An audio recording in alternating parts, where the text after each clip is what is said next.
हरे Krishna everyone, स्वागत है आप सभी का पाठक क्लासेस में। तो आज हम यहाँ पर नया चैप्टर स्टार्ट करेंगे द स्फीयर। और इससे पहले 3D ज्योमेट्री के ऑलरेडी 3 चैप्टर कंप्लीट हो चुके हैं, जिसके अंदर हम लोगों ने डायरेक्शन कोसाइन डायरेक्शन रेशियो पढ़ा था, द प्लेन पढ़ा था, द स्ट्रेट लाइन पढ़ा था, और कोऑर्डिनेट सिस्टम का जो हमने है MCQ टाइप सीरीज जो स्टार्ट की है उसमें 1 शॉट में आपको कंप्लीट कराया। ठीक है, शायद MCQ टाइप पार्ट 3 में या पार्ट 4 में आप देखिएगा, वहाँ पर आपको मैंने कोऑर्डिनेट सिस्टम वाला चैप्टर भी 1 शॉट में कंप्लीट कराया है। MCQ टाइप क्वेश्चंस प्रैक्टिस कराया है वहाँ पे। ठीक है, और जितने भी फार्मूले थे उस चैप्टर से रिलेटेड वो भी डिस्कस किए हैं।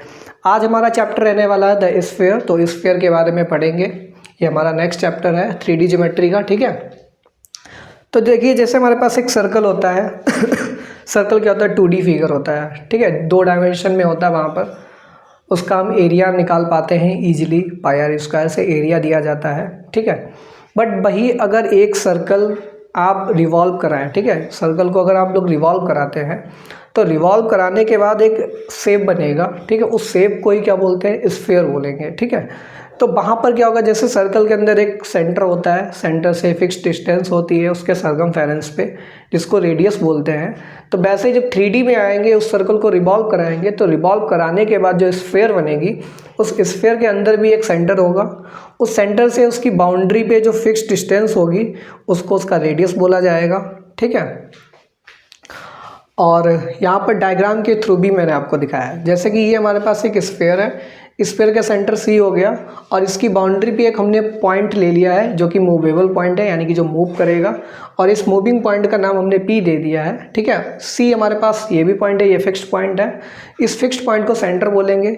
ये P पॉइंट हमारे पास मूविंग पॉइंट है। इसके कोऑर्डिनेट्स हमने मान लिए हैं कि x, y, z, कोई भी general point x, y, z मान लिया। ठीक है, तो इस फिक्स्ड पॉइंट से इसकी बाउंड्री से जो डिस्टेंस होगी इसको फिक्स्ड डिस्टेंस बोलते हैं, और इस फिक्स्ड डिस्टेंस को रेडियस बोलते हैं। क्या बोलते हैं, रेडियस। रेडियस को स्मॉल r से यहाँ पर हम डिनोट करेंगे। ठीक है, सेंटर को C से डिनोट करेंगे। ठीक है, और सेंटर के जो कोऑर्डिनेट्स होंगे x1, y1, z1 होंगे। ठीक है अगर डेफिनेशन की बात करेंगे तो स्फीयर की डेफिनेशन क्या होती है, तो कोई भी जनरल पॉइंट P जो मूव कर रहा है from a fixed point C, ठीक है, तो एक फिक्स्ड पॉइंट C से हमारे पास जो फिक्स्ड डिस्टेंस है, ये P पॉइंट मूव कर रहा है, तो इस P पॉइंट का जो लोकस होगा, उस लोकस को ही हम क्या बोलेंगे, स्फीयर बोलेंगे। ठीक है, लोकस का मतलब होता है पाथ। ठीक, तो डेफिनेशन पे गौर करते हैं। Let C be a fixed point and P be a point which move such that distance from C is always equal to a fixed number, कि इस फिक्स्ड पॉइंट से ये डिस्टेंस हमेशा एक फिक्स्ड नंबर के इक्वल ही आएगी, और इस फिक्स्ड नंबर को ही क्या बोलेंगे, रेडियस बोलेंगे। ठीक है, the locus of P is called sphere, the fixed point C is called centre of the sphere, and the constant distance is called radius of the sphere.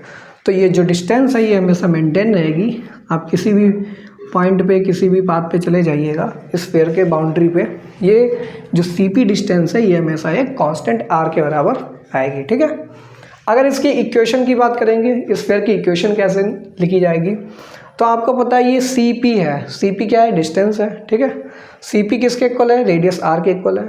अगर CP का square कर दें तो किसके इक्वल आएगा, R स्क्वायर के equal आएगा। ठीक है, तो यहीं पर हमने लिखा है CP square is equal to R square. ठीक है, अब देखिए CP डिस्टेंस कैसे निकाली जाएगी, डिस्टेंस फार्मूला का यूज कर लो, x माइनस x1 का whole square plus y minus y1 का whole square plus z minus z1 का होल स्क्वायर, और ये तो CP है और इसका करना है स्क्वायर, तो स्क्वायर कर दीजिए और ये हो जाएगा R स्क्वायर। ठीक है, यहाँ से क्या होगा, स्क्वायर और अंडर रूट कैंसिल हो जाएंगे, तो सिंपली क्या बचेगा, x माइनस x1 का square plus y minus y1 का square plus z minus z1 का square equal to R square.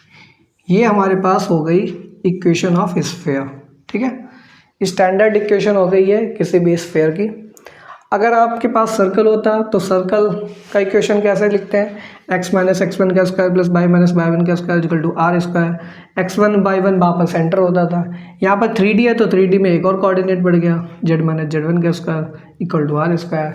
x1 y1 z1 क्या है, सेंटर है। ठीक है, x1 y1 z1 क्या है, सेंटर के कोऑर्डिनेट्स हैं। ठीक है, तो ये इक्वेशन आ गई, इसको हमने बोल दिया इक्वेशन नंबर 1। ठीक है, अब अगर हम जनरल इक्वेशन लिखना चाहें, जनरल इक्वेशन ऑफ स्फीयर, ठीक है। तो स्फीयर की यहीं से हम डिराइव करेंगे जनरल इक्वेशन, ठीक। देखिए कैसे डिराइव होगी। एक चीज़ और ध्यान दीजिए, अगर सेंटर इसका x1/1 z1 अगर ओरिजिन पे है सेंटर, तो x1/1 z1 की वैल्यू क्या आएगी, 0 0 0 आएगी।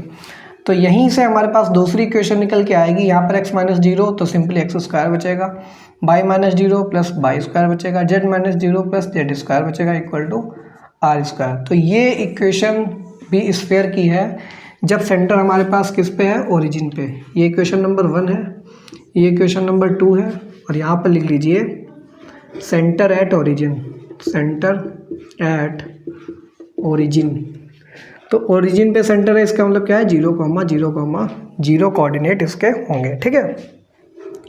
अब जनरल इक्वेशन की बात करते हैं। जनरल इक्वेशन फर्स्ट से हम यहाँ पर डिराइव करेंगे।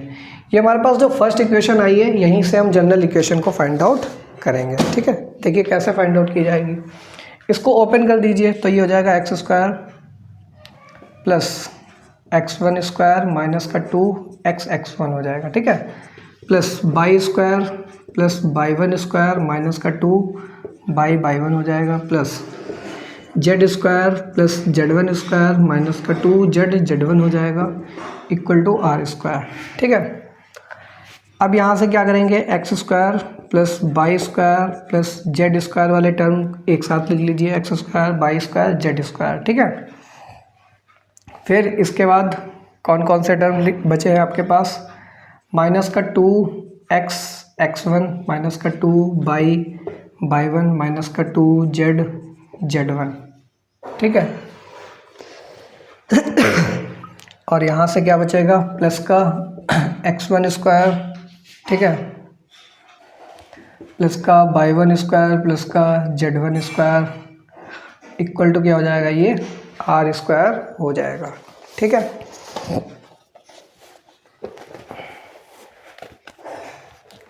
अब हम क्या करेंगे, ये जो r² RHS में है, इसको LHS में ले आइए। तो देखिए इक्वेशन क्या बनेगी, x² plus y² plus z² minus का 2x1 x लिख लीजिए इसको, माइनस का 2y1 y लिख लीजिए, माइनस का 2z1 z लिख लीजिए, ठीक है, प्लस का ये हो जाएगा x1² plus y1² plus z1² minus का r², इसको एक साथ ब्रैकेट में इक्वल टू 0 कर लीजिए, ठीक है। अब क्या करेंगे हम, अब यहाँ पर कुछ हम यहाँ पर सब्स्टिट्यूशंस करेंगे, सब्स्टिट्यूशंस, क्योंकि ये हमें सेकेंड डिग्री की इक्वेशन बनानी है। तो देखिए यहाँ पर ये जो माइनस का 2x1 लिखा है, ठीक है, माइनस का 2x1 जो लिखा है, इसमें से माइनस x1 वाले टर्म को हम रिप्लेस कर देंगे किसी नए वेरिएबल से, ठीक है। तो माइनस का x1 जो है वो रिप्लेस कर दीजिए u से, माइनस का y1 यहाँ से जो आएगा टर्म, इसको रिप्लेस कर दीजिए v से, यहाँ से माइनस के z वाले टर्म को रिप्लेस कर देंगे, माइनस z1 वाले टर्म को रिप्लेस कर देंगे w से, ठीक है। और ये वाली जो टर्म है x1² plus y1² plus z1² minus का r² इक्वल टू इसको d से रिप्लेस कर देंगे, ठीक है। तो देखिए इक्वेशन क्या बन के आएगी, x² plus y² plus z², ठीक है, प्लस का 2ux हो जाएगा, प्लस का 2vy हो जाएगा, प्लस का 2wz हो जाएगा, ठीक है, और प्लस d इक्वल टू 0। तो ये जनरल इक्वेशन होती है स्फीयर की, इसको बोल दीजिए इक्वेशन नंबर 3, और ये हो जाएगी जनरल इक्वेशन। अब आप कहेंगे कि अभी स्टैंडर्ड इक्वेशन पढ़ी थी, वहाँ पर तो समझ में आ गया, x1/1 z1 सेंटर हो गया और r हमारे पास क्या हो गया, रेडियस हो गया, ठीक है। बट यहाँ पर हमारे पास ये जो जनरल इक्वेशन आई है, यहाँ पर इसका रेडियस कैसे पता लगेगा, ठीक है। इस इक्वेशन, अगर इस टाइप की इक्वेशन दे रखी है स्फीयर की, तो पहले तो इससे कंपेयर कराएंगे, u v w की वैल्यूज़ निकालेंगे, d की वैल्यू निकालेंगे, फिर यहाँ से हम कैसे फाइंड आउट करेंगे कि रेडियस और सेंटर हमारे पास क्या क्या है। ठीक है, तो यहाँ पर कुछ बातें हैं, लिख लीजिए। It is a second degree equation, it is फिर अभी हम सेंटर भी बताएंगे कैसे फाइंड आउट किया जाएगा। It is second degree equation in x, y, z। MCQ type में पूछ सकता है कि स्फीयर की इक्वेशन कौन सी है सेकेंड डिग्री की, तो ये वाली सेकेंड डिग्री की है, ये स्टैंडर्ड इक्वेशन होती है। ठीक है, ये ओरिजिन पे सेंटर है तब इक्वेशन होगी। ठीक है, और पहला पॉइंट इसमें हमने लिखवा दिया, ये सेकेंड डिग्री की इक्वेशन है x, y, z में। ठीक है, और इसमें इंपॉर्टेंट बात यह है कि x, y, z, zx वाले टर्म्स देखिए बिल्कुल भी गायब हो चुके हैं। ठीक है, तो यहाँ पर लिख सकते हैं the terms x, y, z, ठीक है, x, y, z और zx आर एब्सेंट। तो सेकेंड डिग्री में ये वाली टर्म्स हमारे पास एब्सेंट होती हैं। तीसरा इंपॉर्टेंट पॉइंट क्या है, x square, y square, z square के कोफिशिएंट हमेशा 1 होने चाहिए। ठीक है, तो यहाँ पर लिख सकते हैं coefficients of x square, y square, z square are equal. ठीक है, सारे के सारे क्या होंगे, इक्वल होने चाहिए। यहाँ पर इस केस में 1 1 है, क्या है ये 1 1 आ रहा है। ठीक है, सपोज दैट यहाँ 2 है, यहाँ 3 है, 4 है, तब तो ये इक्वल होंगे नहीं, अनइक्वल हो जाएंगे। तो हमेशा याद रखिए कोफिशिएंट कुछ भी हो, सपोज दैट 2 2 2 2 चल रहा है तो 2 को कॉमन ले लीजिए, पूरी इक्वेशन को डिवाइड कर दीजिए। ठीक है, तो हमेशा कोशिश कीजिए इनके कोफिशिएंट को 1 बनाने की कोशिश कीजिए। अगर 1 दे रखा है तब तो बहुत अच्छी बात है, अगर नहीं भी दे रखा है तो 1 बनाने की कोशिश कीजिएगा। ठीक है, अब इसी इक्वेशन में सेंटर क्या होगा। ठीक है, तो जनरल इक्वेशन में आ जाइए यहाँ पे नंबर 1 सेंटर। ठीक, तो सेंटर क्या हो जाएगा, माइनस का u, माइनस का v, माइनस का w।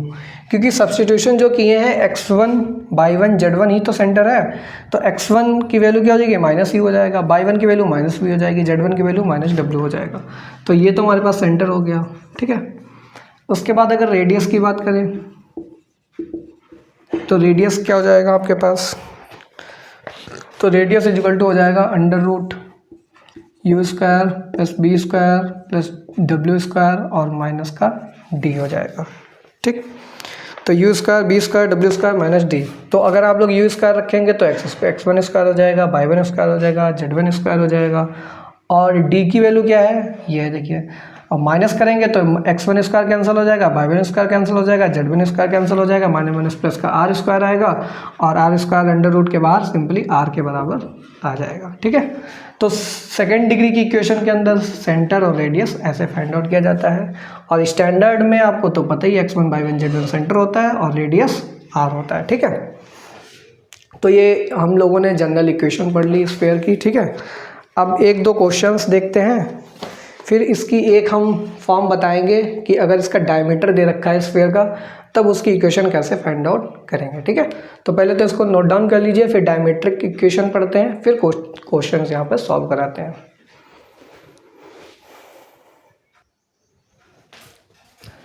तो देखिए स्टूडेंट्स, सबसे पहले तो एक थ्योरम हम आपको एक्सप्लेन करेंगे, फिर जो डायमीटर होता है गिवन स्फीयर के अंदर तो उससे हम हेल्प लेकर के कैसे स्फीयर की इक्वेशन निकालेंगे ये भी बताएंगे।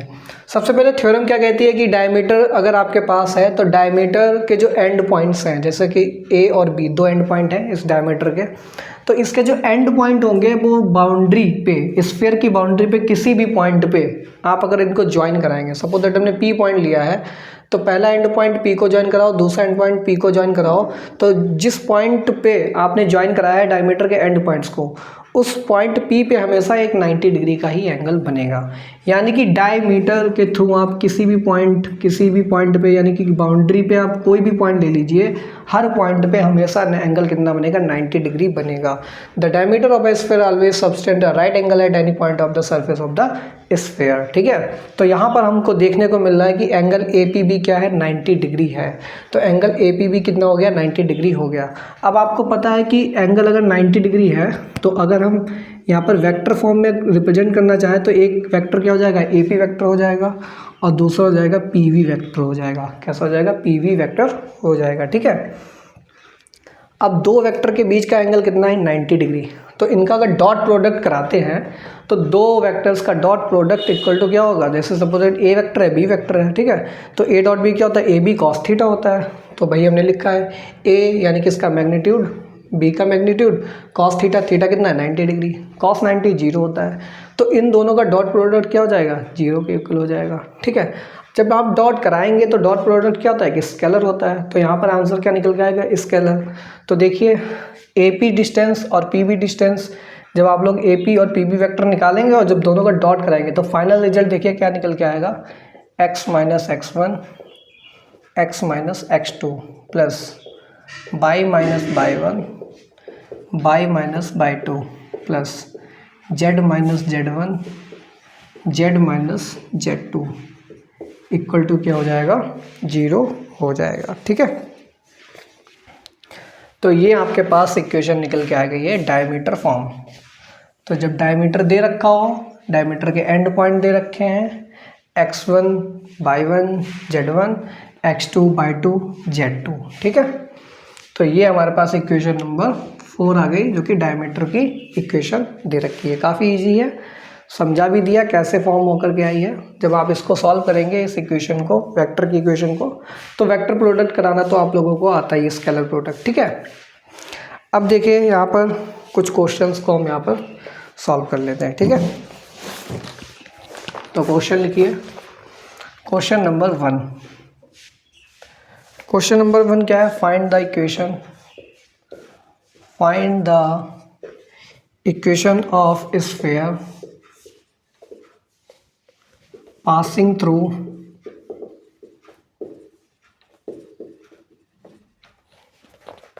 the origin,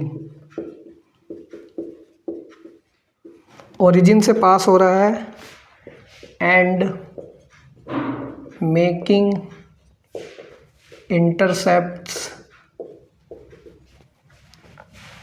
A B C with the axes, with the axes। ठीक है, तो देखिए इसकी इक्वेशन कैसे फाइंड आउट करेंगे। सबसे पहले दे रखा है स्फीयर की इक्वेशन, तो सेकेंड डिग्री इक्वेशन ही आपको लिखनी है। तो लिखिए equation of sphere, equation of sphere, general equation लिखेंगे X square plus Y square plus Z square plus 2ux plus 2by plus 2wz plus d equal to 0।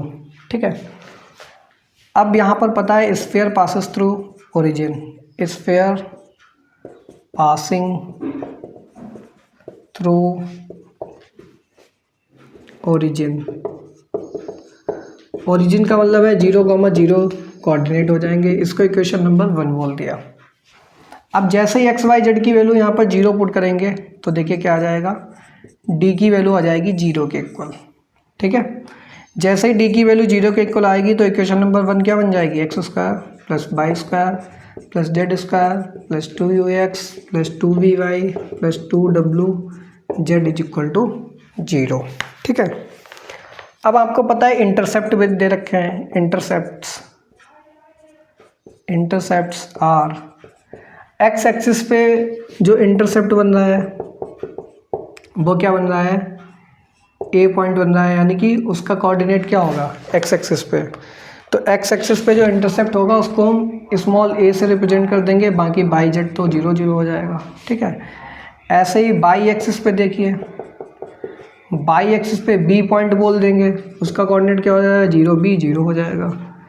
Z axis पे भी intercept होगा, Z axis पे 0,0,C हो जाएगा। अब आप कहेंगे ये कैसे इंटरसेप्ट होगा, जैसे कि ये हमारे पास प्लेन है।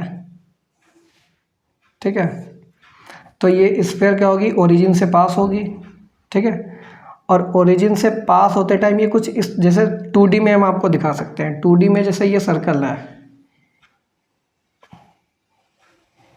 ये सर्कल एक तो एक्स एक्सिस पे देखो यहाँ पे इंटरसेप्ट कर रहा है और बाई एक्सिस यहाँ पे इंटरसेप्ट करेगा।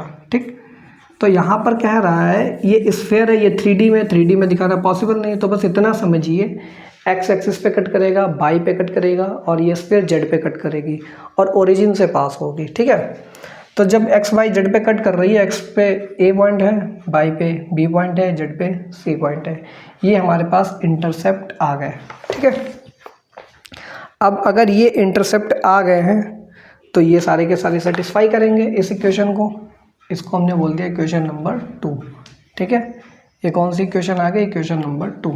ठीक है, तो इन सारे पॉइंट को पुट करेंगे, पुट इन सेकेंड।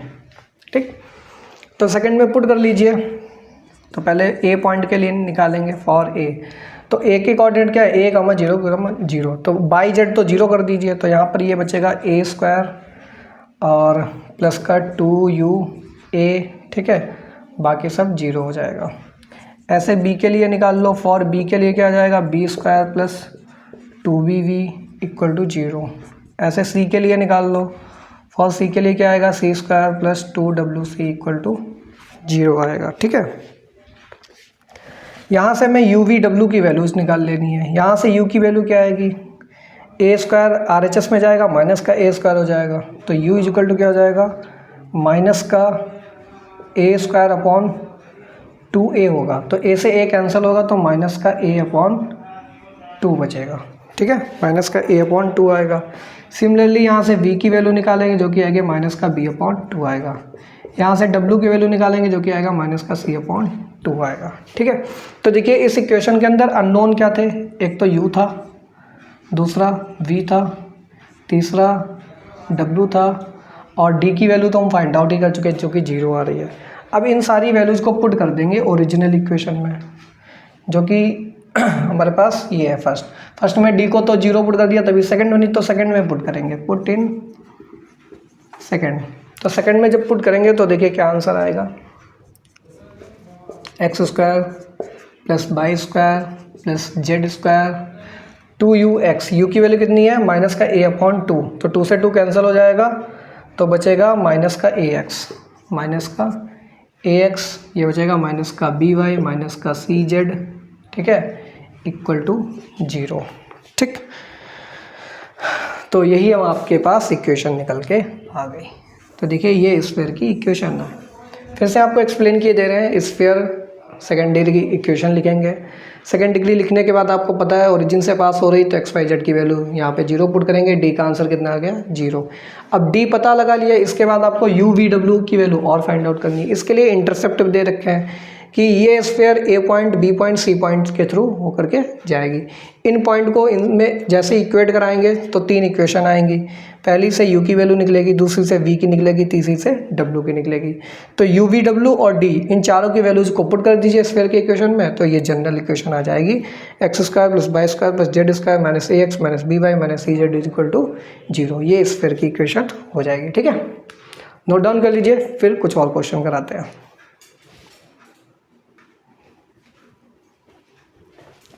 देखिए student, question number 2, question number 3। Question number 2 में क्या कह रहा है? Find the equation of sphere whose centre and radius is this. तो चलिए सेकंड वाला कराते हैं। सबसे पहले आपके पास सेंटर दे रखा है, रेडियस दे रखा है, तो इक्वेशन क्या हो जाएगी? Equation of sphere is x minus x1 का square plus y minus y1 का square plus z minus z1 का square equal to r square. ठीक है, तो x माइनस 2 का स्क्वायर हो जाएगा प्लस y प्लस 3 का स्क्वायर प्लस z माइनस 4 का स्क्वायर इक्वल टू रेडियस कितना है? 5 का स्क्वायर हो जाएगा। ठीक है,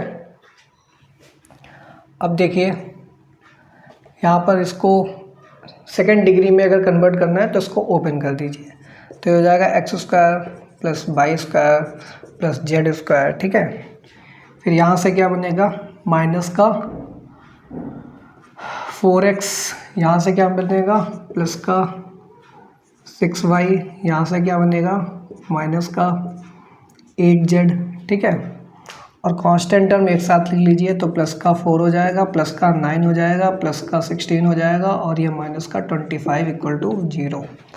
तो क्या बनेगी equation? X square plus Y square plus Z square minus का 4x प्लस का 6y माइनस का 8z 9 4 13 हो जाएगा, 13 और 6 19, 29, 29 में 25 को घटाएंगे तो प्लस का 4 बचेगा इक्वल टू 0। ठीक है, तो ये आ गया आपके पास equation. Question number 3, question number 3 देखिए, find the centre and radius of the sphere. यहाँ पर एक इक्वेशन दे रखी है, आपको सेंटर और रेडियस इसका फाइंड आउट करना है। तो सबसे पहले लिखिए x square plus Y square plus Z square minus का 4x माइनस का 6y प्लस का 2z प्लस का 5 इक्वल टू 0। इसको कंपेयर कराइए ऑन कंपेयरिंग विद किससे कंपेयर कराएंगे, x square plus Y square plus Z square plus 2ux plus 2vy plus 2wz plus d equal to 0। तो जब compare कराएंगे तो देखिए u की वैल्यू क्या आएगी, u इक्वल टू क्या आएगा 2ux।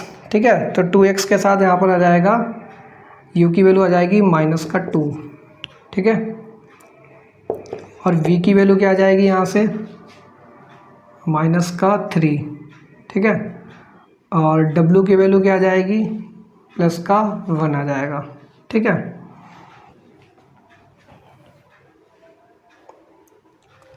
और d की वैल्यू क्या आ जाएगी आपके पास 5 आ जाएगी।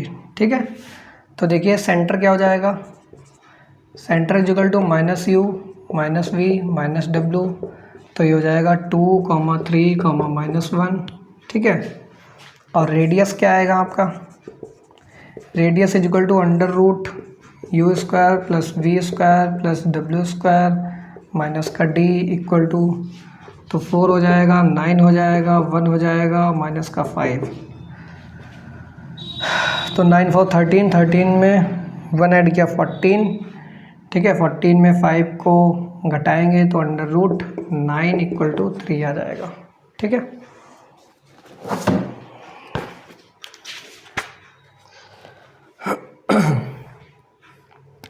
तो आपके पास सेंटर आ रहा है 2, -3, -1 और रेडियस आ रहा है 3। ठीक है, तो u की वैल्यू -2, v की वैल्यू 3, v की वैल्यू 3 आ रही है।